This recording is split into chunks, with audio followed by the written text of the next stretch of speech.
नमस्कार दोस्तों, मैं advocate Vishnudhari Singh legal channel में आप सभी दर्शकों का स्वागत करता हूं। दोस्तों, आज हमारे वीडियो बनाने का टॉपिक है कि क्या प्रतिवादी की कमी वादी के मुकदमे में फ़ायदा पहुंचा सकता है। आइए दोस्तों, अब इसे साधारण भाषा में समझते हैं।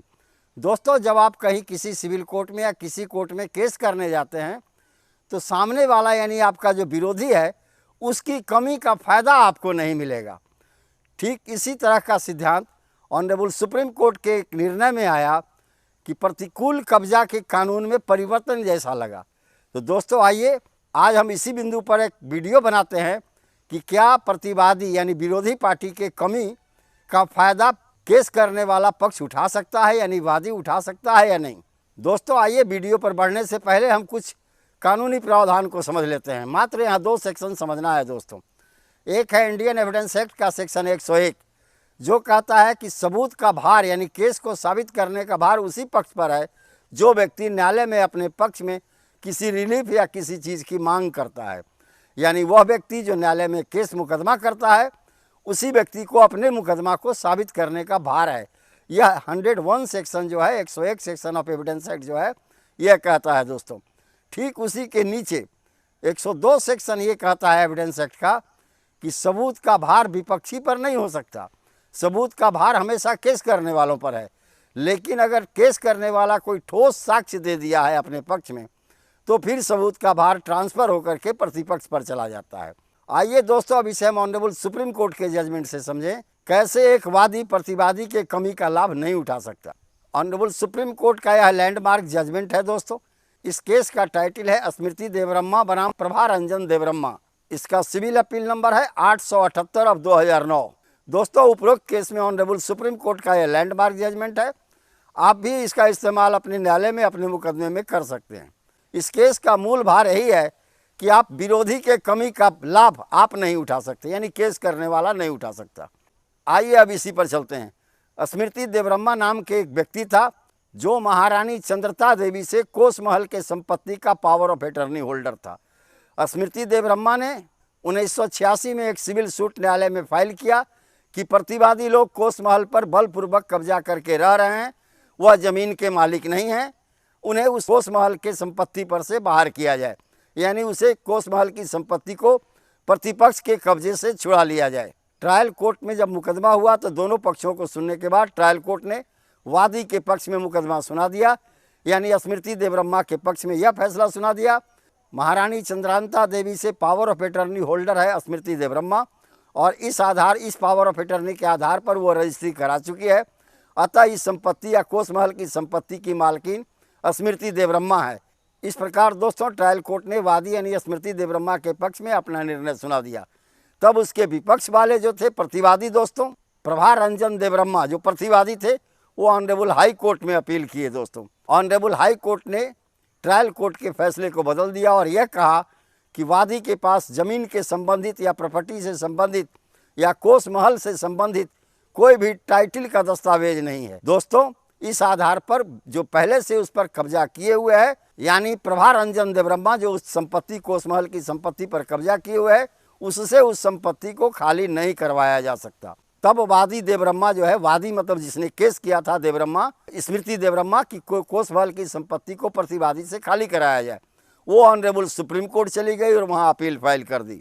अब ऑनरेबल सुप्रीम कोर्ट ने इस अपील को सुनते हुए मुख्यतः 2 बिंदु पाए। पहला प्रश्न ऑनरेबल सुप्रीम कोर्ट के पास था कि क्या स्मृति देवरम्मा यानी वादी के पास कोस महल की संपत्ति का मूल कागजात है। उत्तर था नहीं, चूँकि इसके पास मात्र पावर ऑफ अटर्नी था। दोस्तों, स्मृति देवरम्मा जिसने कोस महल पावर ऑफ अटर्नी के आधार पर खरीदा था, वो वास्तव में उसकी मालकिन चंद्रांता देवी थी, लेकिन चंद्रांता देवी ने कोई भी दस्तावेज स्मृति देवरम्मा को नहीं दिया था। यानी सिर्फ पावर ऑफ अटर्नी के आधार पर स्मृति देवरम्मा यानी वादी जो है इस संपत्ति की मालकिन बनना चाहती थी, और जो प्रतिवादी था प्रभा रंजन देवरम्मा, वो कोस महल की संपत्ति पर कब्जा किए हुए था, उसे उससे खाली करवाने के लिए, कोस महल की संपत्ति को खाली करवाने के लिए स्मृति देवरम्मा ने यह केस लाई थी। दोस्तों, तो ऑनरेबल सुप्रीम कोर्ट के सामने है कि प्रतिवादी के पास तो कम से कम कब्जा है, वो कोस महल की संपत्ति पर कब्जा किए हुए है, लेकिन वादी के पास मूल दस्तावेज नहीं है।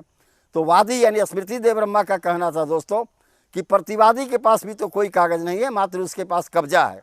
तब दोस्तों इन दोनों पक्षों को सुनने के बाद, दोनों पक्षों के दलीलों को सुनने के बाद ऑनरेबल सुप्रीम कोर्ट ने फैसला दिया कि कोई वादी यानी कोई केस करने वाला अगर न्यायालय में किसी रिलीफ की मांग करता है तो उस रिलीफ को साबित करने का भार उसी वादी पर होगा। यानी वह व्यक्ति जिसने केस किया है, अपने तथ्यों को, अपने केस को साबित करने का भार उसी पर होता है। यहाँ पर विरोधी है, प्रतिवादी जो है वह तो खोसमहल की संपत्ति पर कब्जे में है, लेकिन स्मृति देवब्रह्मा के पास ज़मीन का मूल कागजात नहीं है। स्मृति देवब्रह्मा अपना टाइटल उस ज़मीन पर साबित करने में असफल रही। प्रतिवादी को तब उस संपत्ति से बेदखल किया जा सकता था जब वादी के पास संपत्ति का मूल कागजात हो।